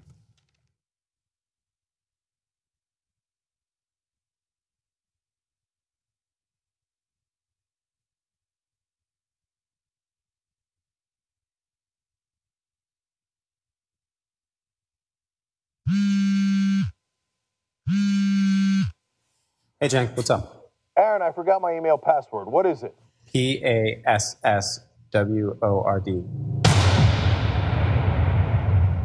It's the post-game show. Brett Ehrlich and Kim Horcher join me. I think there's an interesting thing to be written or done about the logic of repealing EPA regulations, because that is baby killing. Yeah. Like, you're a baby killer. Like, everything you're doing is aborting babies. And you can go specifically to like Monsanto and pesticides that end up creating birth defects that abort babies. So in a way, that is an abortion clinic that you're starting by repealing FDA regulations and EPA regulations. That's right. But we know what they really mean when they say that they're pro-life. Right, and that's the thing for me is like, I'm tired of everyone speaking in code and rushing to like confirm their pre-existing biases. I just want them to tell me what they're actually pissed about. Like, it seems like with the things that we were talking about on one show, we're like, people are okay with Trump having his own private server. Yeah. It's like, well, you got mad at someone else for that. Her emails. Right, yeah, her emails. Yeah. But like, so, okay, that's fine. You know you're bullshit, I know you're bullshit. So tell me what you're actually mad about, because it's probably your dad. Yeah. Like, it's probably your mom and your dad, and that's why you're mad. And it's created this crazy shit from this probably very personal relationship you have with your parents. And I get it, and you're angry and frustrated, and you're talking in strange codes and giving certain people passes and other people not. You read headlines and articles in this sprint to find some way to confirm what you already believe. Yeah. And you stop when you get it, and you don't read the end of it. Like, I get it, but tell me what you're actually mad about. Can we, okay, you know what? This is a good therapeutic exercise to close out the postgame show. Why don't we each state what we are the most angry about? I'm the most angry about boycotts right now. Oh. Just like, oh, boycott it, that thing's the worst. Like if I were to get into a business right now, it would be litmus paper sales. Because everyone's like, litmus test on that, fuck you, boycott, delete. Yeah. And it's like, read the history of boycotts, which ones are good and which ones are like, you weren't gonna buy that shit anyway. I am angry about willful ignorance. I am angry about throwing away data that we have applied intellectual power to for a reason. I am tired of the rejection of intellectualism or deciding that intellectual people are elitist or somehow they think they're better than you. Maybe they are, they know things, and you should try to know things about something. Forcing yourself into the dark is never going to bring us forward. It's never going to end up with a positive result.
Guys, back on the Young Turks. I'm having a little bit of trouble with my tweeter machine here, so I've only got one that I could read clearly. Jessica Allison writes, and if the Obama administration had found a cure for cancer, Trump would ban the medicine in the US. That's how petty he is. I would not be surprised. Agreed. All right, that's all I got for you guys. Sorry, I wish I had more. Anyways, we do have amazing stories. Go forward, Casper, go. All right. The special counsel's investigation into possible Russian collusion by the Trump administration continues. And through this investigation, we're finding more and more interesting tidbits about what happened during this past election, information that was unraveled by our intelligence communities. And now we have even more elaborate detail into just how far Russia went in order to play a role in our elections. Now, recently, Facebook let investigators know that through their own investigation into their ad sales, they found that they had sold ads to individuals who were basically working for the Internet Research Agency. That is a Russian troll farm. These are individuals who purposely put out fake information or propaganda in order to lead to divisiveness and negativity and other things that could potentially sway some of the more vulnerable, undecided voters out there. So representatives of Facebook told congressional investigators Wednesday that the social network has discovered that it sold ads during the US presidential campaign to this shadowy Russian company seeking to target voters. They traced the ad sales totaling $100,000 to a Russian troll farm with a history of pushing pro-Kremlin propaganda. So there were about 3,300 ads that had digital footprints that led to this particular Russian company. Again, the Internet Research Agency. Now, can I just say real quick that ex-employees of that particular company have come out and said, yes, we definitely push pro-Kremlin propaganda in other instances. And this is quotes from earlier because this story about Facebook just broke, obviously. And so, for example, Boris Nemtsov, who was a Putin critic, was murdered in 2015. And this same company immediately started doing personal attacks on his character after he was killed. Gee, I wonder if the Russian government killed him. I can't quite tell. But this is what they do. After they kill someone, they smear them. Unfortunately, sometimes we see that here in America as well. But they then turn their trolling to outside of Russia, and in this case, to our elections. To our elections. So the earliest instance that Facebook found was back in 2015 when the election season started to really ramp up. And at that point, the ads that were put out there, the content that was put out there by this Russian troll farm focused specifically on Hillary Clinton and Donald Trump. Although Facebook is refusing to identify which candidate these trolls were endorsing. Come on. That's what they're saying. You know which one it was. Everybody knows it. Hey, look, if it turns out Facebook says later, hey, you know what? They were actually supporting Hillary Clinton. That would be amazing, and we would report that, and we would go, wow, we didn't see that coming. Right. And that's also terrible, by the way, if they are supporting Hillary Clinton. We don't want any meddling of the elections, no matter whose side they were on. Right. But in reality, of course it was for Donald Trump. So here's what else Facebook found through their own investigation. Their teams discovered 470 suspicious and likely fraudulent Facebook accounts and pages that it believes operated out of Russia, had links to the company, and were involved in promoting the ads. Now, although they declined to say which candidate the ads favored, now most of the ads appear to focus on amplifying divisive social and political messages across the ideological spectrum, touching on topics from LGBT matters to race issues, to immigration, to gun rights. I want to pause there because this is super important. Guys, you got to be careful about what's going on the internet because there are troll farms out there and their whole job is to divide us. So mission number one for Russia was sow division inside the United States, cause chaos. Mission number two was, can you imagine if Trump got elected? That would be amazing since he owes us all that money and we have compromat on him. Now that part is my speculation backed up by overwhelming circumstantial evidence that's already public. Right. But I think that they probably, like a lot of other people, thought it was a long shot, but their ads did go towards, very likely, and based on what we know already, went towards Donald Trump and attacking Hillary Clinton, but not exclusively. New York Times did a story about 6 months ago that there was another troll farm out of Macedonia, and they were trying to divide the Democrats. Now, again, that helps Trump and the Republicans, but the way that they were dividing Democrats were by posing as Bernie bros, who would then say sexist and outrageous stuff to other Democrats, so that the Hillary Clinton team could then go, you see that? You shouldn't trust any of the Bernie people. Here are these Bernie bros saying sexist things. It turns out it was the Russians. Right. That's amazing. That's a New York Times story. This one is a Washington Post story. So when you see people that go on these hot button issues and try to provoke you, calm down. It might be a troll in Eastern Europe, and don't buy into that. Now, when you see actual human beings on TV dividing you, that's real, okay? And so that's a different category. But they want us to be at each other's throats on social media So don't help them do that. Don't help them do that. And it's incredible how much it worked, because I'm sure we all experienced it, where you see an article that has outlandish allegations and claims, and people will buy into it, and then people engage into debates as to whether or not it's real, whether it's Hillary Clinton having a terminal illness, or Seth Rich allegedly getting murdered by someone in the DNC, or Pizzagate. Like, all sorts of nonsense kept popping up on Facebook. And I don't know if those specific conspiracies and those specific fake news stories came specifically from these Russian troll farms, but that's the kind of stuff that you saw on social media. And when you consider the fact that a lot of people get their information from what's shared on social media, it's concerning. Now, the next step— Can I just say on that issue, because I took a lot of heat from folks when I said Hillary Clinton was not terminally ill. Well, I'm waiting for your apology, because she hasn't died yet. You were convinced that she has some sort of brain tumor or something like that. And but by the way, she was coughing a lot, like how and by the we way, do on the show. A lot of it, some of it was you guys meaning generally some tiny sliver of the audience, right? And some of it was the trolls who were like, oh, Cenk or whatever, right? And then CNN, et cetera, whoever they directed to, oh, you're just shilling for her when she obviously is mentally disabled. I'm like, I've seen the debates. There is someone mentally disabled in the debates, and it isn't Hillary Clinton, okay? So, and it goes with the conspiracy theories on the right as well, where they're like, oh, Obama's gonna do the FEMA camps. He left office, there was no FEMA camps. I'm still waiting for the apology. So anyway, and some of it helped Hillary Clinton, and they used that to say, aha, here's a Twitter account who no one can trace that says something sexist and pretended to be for Bernie Sanders. And the Clinton machine loved that.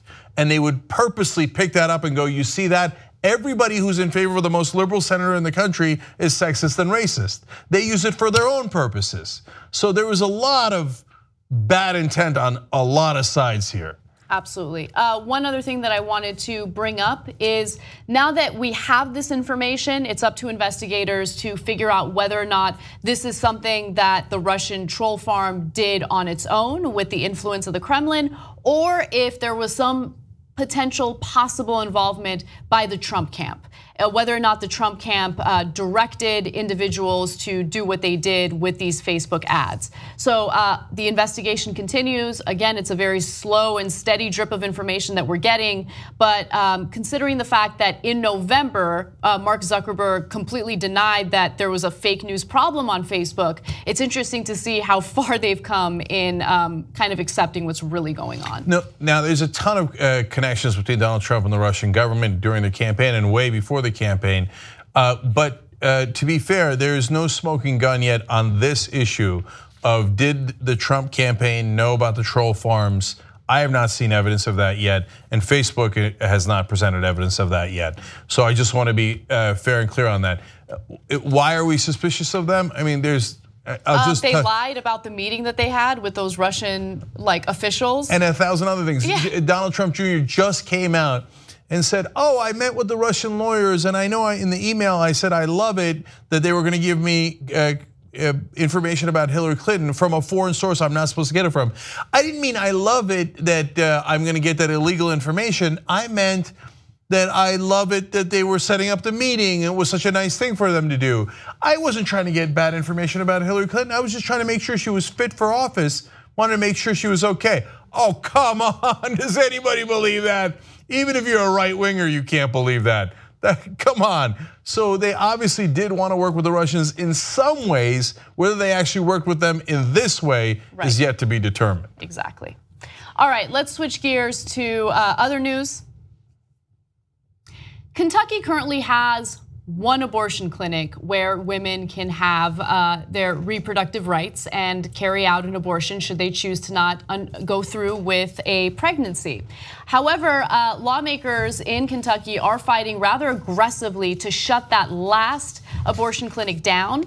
And the way that they plan on doing so is by using and enforcing a law that forces them to have hospital admitting privileges. Now, there are many red states that have tried to implement a similar policy. Courts have already ruled on this policy, but nonetheless, the right wing continues to fight on with these ridiculous arguments. Now, hospital admitting privileges essentially make the claim that, well, this abortion clinic needs to make sure that if anything goes wrong with this abortion, they have the ability to send this individual that they're treating to a hospital.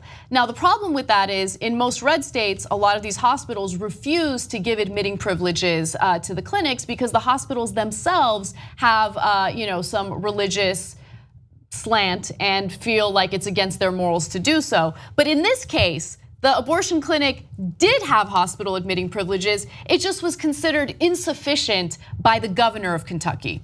Now, earlier this year, Kentucky's Cabinet for Health and Family Services sent the clinic a letter informing the clinic that it was out of compliance with state regulations that require clinics to have standing agreements with local hospitals and ambulance services to transfer patients in case of medical emergencies. Lawyers, though, for EMW, which is the clinic that stands, the only clinic in Kentucky, argue that the state is attempting to enforce baseless regulations, pointing to the 2016 Supreme Court ruling in Whole Women's Health v. Hellerstedt.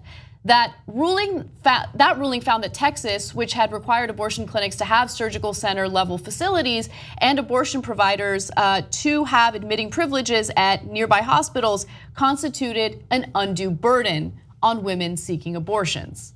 So let me begin to break that down. So first of all, I thought Republicans were against burdensome regulations. Turns out they love burdensome regulations when it suits their purposes.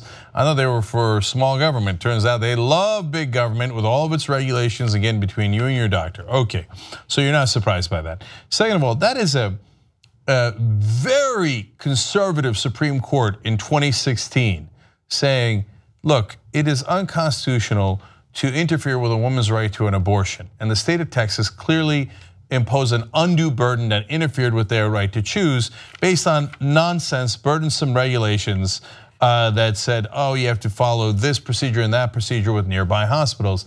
And you know why you're doing that. And the conservative Supreme Court said, you're not tricking anyone. We know you're trying to limit abortions, and these are not actual necessary regulations. Again, enjoy that irony that even a conservative Supreme Court says it's Republicans who are for burdensome, unnecessary regulations. Now, nonetheless, Kentucky says, I don't care. I'm going to pass the same exact law, even though it got declared unconstitutional a year ago. Right. Okay, and then on top of that, it turns out, no, this clinic was actually following the rules of Kentucky and did have relationships with those hospitals exactly like they were supposed to, and they've had them for years and years and years. And Matt Bevin comes in and he's like, yeah, I don't like the law. I'm like Trump, he doesn't like the law, Sheriff Joe doesn't like the law, so when we don't like the law, we just violate it. So he's like, the regulations that we previously said were sufficient, I'm just gonna say now they are quote unquote deficient. So voila, I just did an executive order in a sense at the state level saying that I'm going to impose further regulations on you, and there's no way you can meet them because it's my judgment call. Right, so they make it increasingly difficult for these clinics to be able to meet the regulations. And as soon as they do meet the regulations, they'll make the regulations even more stringent, even more impossible to follow through with. But in this case, they did meet the regulations. Right. Bevin comes in and goes, that's like your opinion, man. I say you didn't meet the regulations, so how can I meet them? I'm not gonna tell you. It shows you how disingenuous they are, right? Because they don't actually think that these procedures are so dangerous that they need to have these very specific hospital admitting privileges in case of an emergency. No, they just want to make it as difficult as possible for this one abortion clinic to remain standing. And so a federal judge had already ruled on this and said, okay, you're not allowed to shut down this clinic while this case is pending. And so a federal court will make a decision on this legislation soon. But the thing that I want to bring up is it is a huge waste of taxpayer money in the state of Kentucky, because again, the Supreme Court has already ruled on this. And so, okay, you're gonna go to a federal court, you're gonna spend taxpayer money to fight this. And in the end, if justice plays out the way that it's supposed to, it will be found as an undue burden and the clinic will not shut down. And Matt Bevin, stop lying.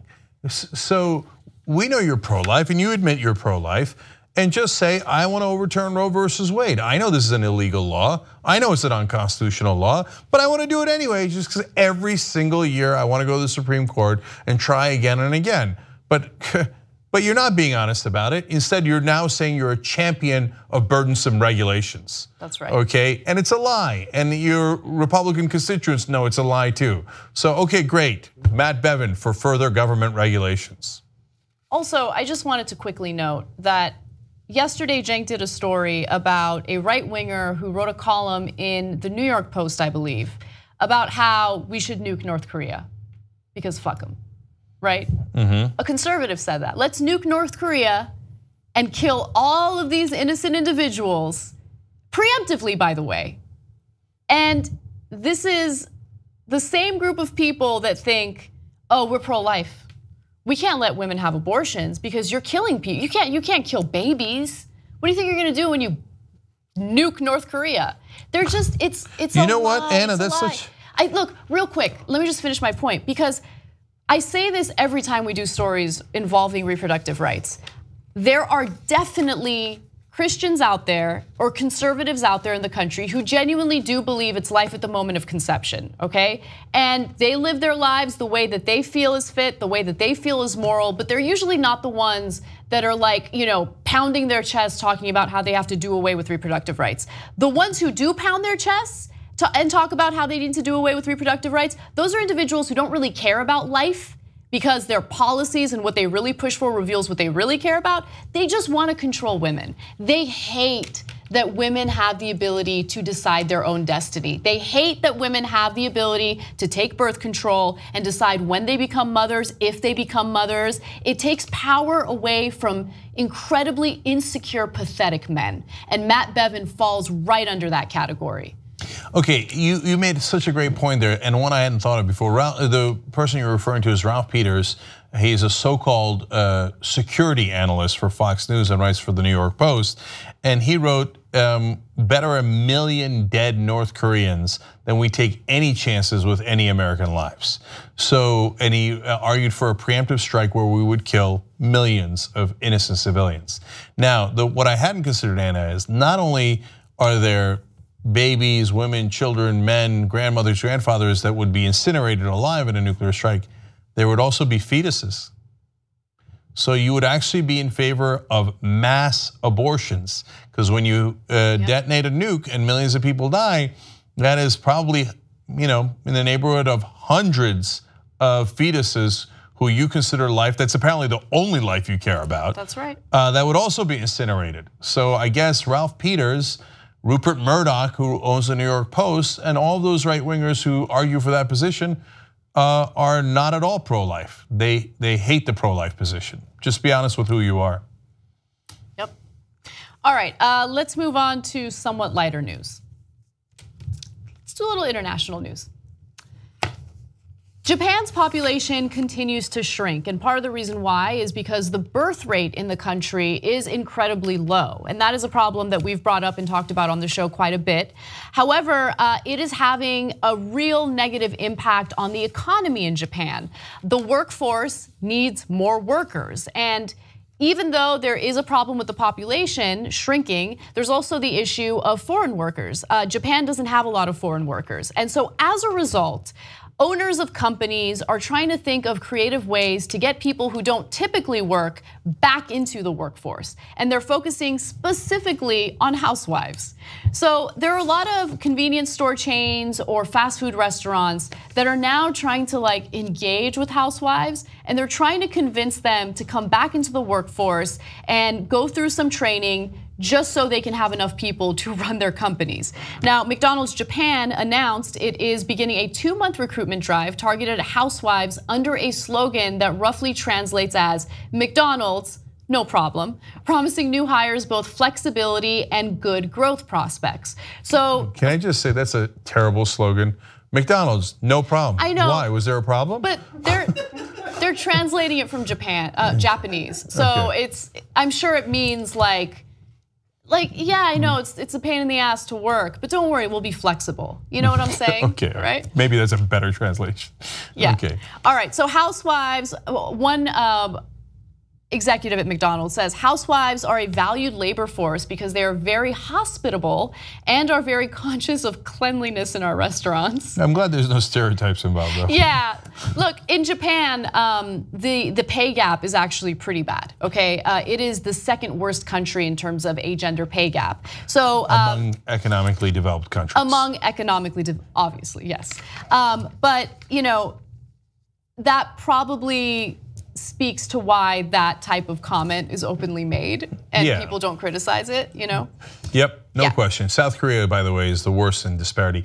But to be fair to the Japanese, their female participation rate in the economy is higher than ours. Yes. So more women work in Japan than they do in the United States. That's kind of bananas. That's amazing, yes. Yeah, so also keep in mind that the percentage of housewives in the workforce in Japan is about 20%. The percentage of Japanese women in the workforce experienced a sharp drop once women enter their 30s, from 80% at age 29 to just over 71% from the ages of 30 to 39. So as they get older and they have kids, they're less likely to be in the workforce. However, the leader of Japan is trying to change that by making childcare more available, by encouraging women to go out there into the workforce after they have kids. And again, Japan's female labor market participation rate has surpassed that of the United States and is no longer low compared to other advanced countries. And finally, again, to stay on giving them credit,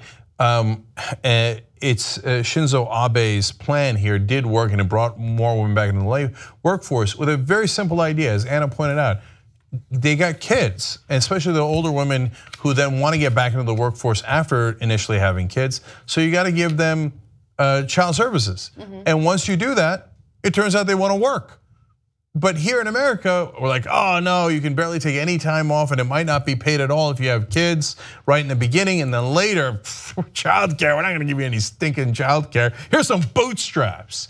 So it turns out if you do childcare, more women will work. Makes sense. More women will work, and look, Abe saw that as an economic solution, whereas here in the United States, it's not seen as an economic solution. It is, it absolutely is. If you want more women to go out there and to not feel burdened by the costs of childcare, you want them to be part of the economy, to be productive. By the way, people who stay home and take care of their kids are also productive, but I mean economically productive specifically.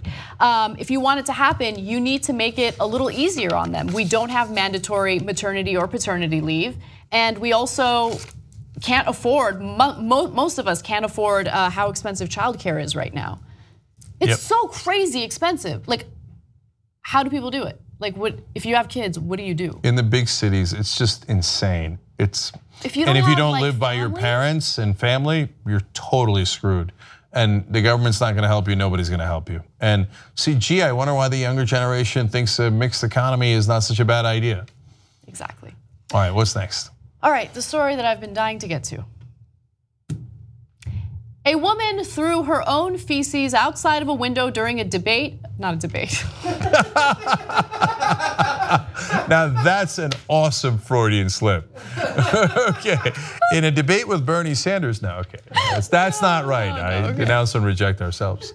Okay. A woman threw her own feces outside of a window during a date, and after that feces got stuck somehow near the windowsill, she tried to get it out and then got stuck in said windowsill, which made it the worst date of all time. Now, this story is amazing, and I don't know how it made it to the headlines. I don't know how BBC got this story, but it is one of my favorite stories ever. It starts with a Tinder date, okay? This couple gets together, they have dinner, they're having a good time, right? And then they decide, let's go back to the apartment, have some wine, have some more fun, right? Don't it? Now, in the middle of this wine drinking and fun having, the woman in question realizes that she needs to use the potty, and so she goes to the bathroom, does number 2, and panics when she realizes that the toilet's not flushing. Not her fault. That seems to be the guy's fault. You got to maintain your toilets. Now, you can't leave, feces in the toilet. Like, that's embarrassing. It's a first date. So she decides to somehow reach in, grab it, and try to throw it out the window. Because that is less embarrassing. So that is. No, but like I don't know but what do you do? What do you do? Like you leave it there? You can't leave it there. No, you can because it's the least bad option. Okay. I know we're not voting for lesser of two evils, but you can't scoop it out. You just got to say, hey, dude, your toilet doesn't work. That's a disaster. But anyways. Well, at least we know that she has a healthy diet because that was a solid poo, okay. right? What if it wasn't solid? Then what is she gonna do? She has no options then. Okay, so she throws it out the window. It somehow gets stuck, and then she panics because it's easy to see it where it got stuck. And so she felt like she needed to be honest with the man that she was on a date with. His name is Liam Smith. So she goes back into the room and she's like, yo, I threw my poop out the window, it's stuck. Yo, she's British. Anyway, yo. I do declare, I pooped in your bathroom, then I reached in, scooped it up, and I figured out who number 2 works for. Quite a controversy. So then they get together and try to figure out how they can retrieve the poo that has now been stuck near the window. All right, now let me give you the details as written by the New York Daily News.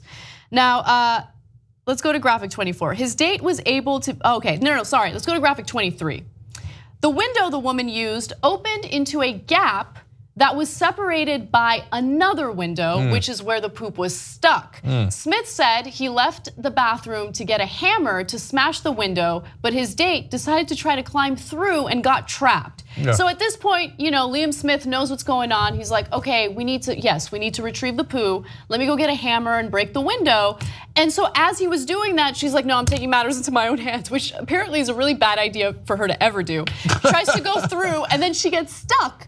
And at that point, they got to call the authorities. So they call the authorities and, nightmare. They luckily rescued her. We have pictures of the incident, graphics 26 and 27. There's the woman in question. Oh my God, as if it wasn't bad enough. Like, I'm stuck, and I'm right next to the poo.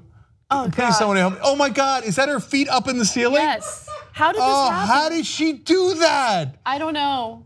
I just cannot understand how this story could get any more disastrous. Okay, here's the thing. You threw the poo out the window because you didn't want to be embarrassed in front of a man that you're on a date with. But then you proceeded to get embarrassed with several men on the scene. Like, let's go back to that picture. Oh, it's terrible, it's heartbreaking. Yeah. Okay, so this whole incident destroyed his window, and he's a struggling postgraduate student. And he's like, I need money to fix this window. So what he did was he started like a crowdfunding page, and he was hoping to get $300. He ended up getting like $1,200. I'm sorry, euros. Let me be specific, euros. So he got 1,200 euros. He and his date got together and donated what they didn't need to charities. So they're great. And guess what? He really liked her. So they're going out on another date. Oh, man, you better fix that toilet, son. There's so many amazing parts of this story, and the twist at the end is even better. Yeah. It's like, who gives him money for? Because you know why? Because we're amused by the story, and we're good people at heart. And with all the terrible things that happen on the internet, there's still wonderful things. Yes. And people look at that and go, God, I feel bad about the poo controversy. What can poo do for you? Apparently get you 1,200 euros, which they then mainly give to charity. If they get married out of this, it is gonna be one hell of a story to tell the kids. I can't believe she reached for her poo and threw it out the window. That is amazing. This is my favorite story of the year. Well, I guess we now know what happens when the poo hits the fan. What a shitty situation. Or at least the windows. I guess if it wasn't bad enough. All right, guys, we're out of time. We do have a great post game for you guys where I will tell you funny things people shout at me when I'm jogging. We do a lot of personal stories in the post game. tytnetwork.com/join to get the post game, to get the whole 2-hour show commercial free. Listen to it anytime you want. And then, of course, Aggressive Progressive is also tonight. It's at 6 o'clock. Watch it live, 6 o'clock Pacific, 9 o'clock Eastern. Watch it live on tytnetwork.com, and then get the whole show if you're a member as well. We'll see you in the postgame for members. Bye-bye.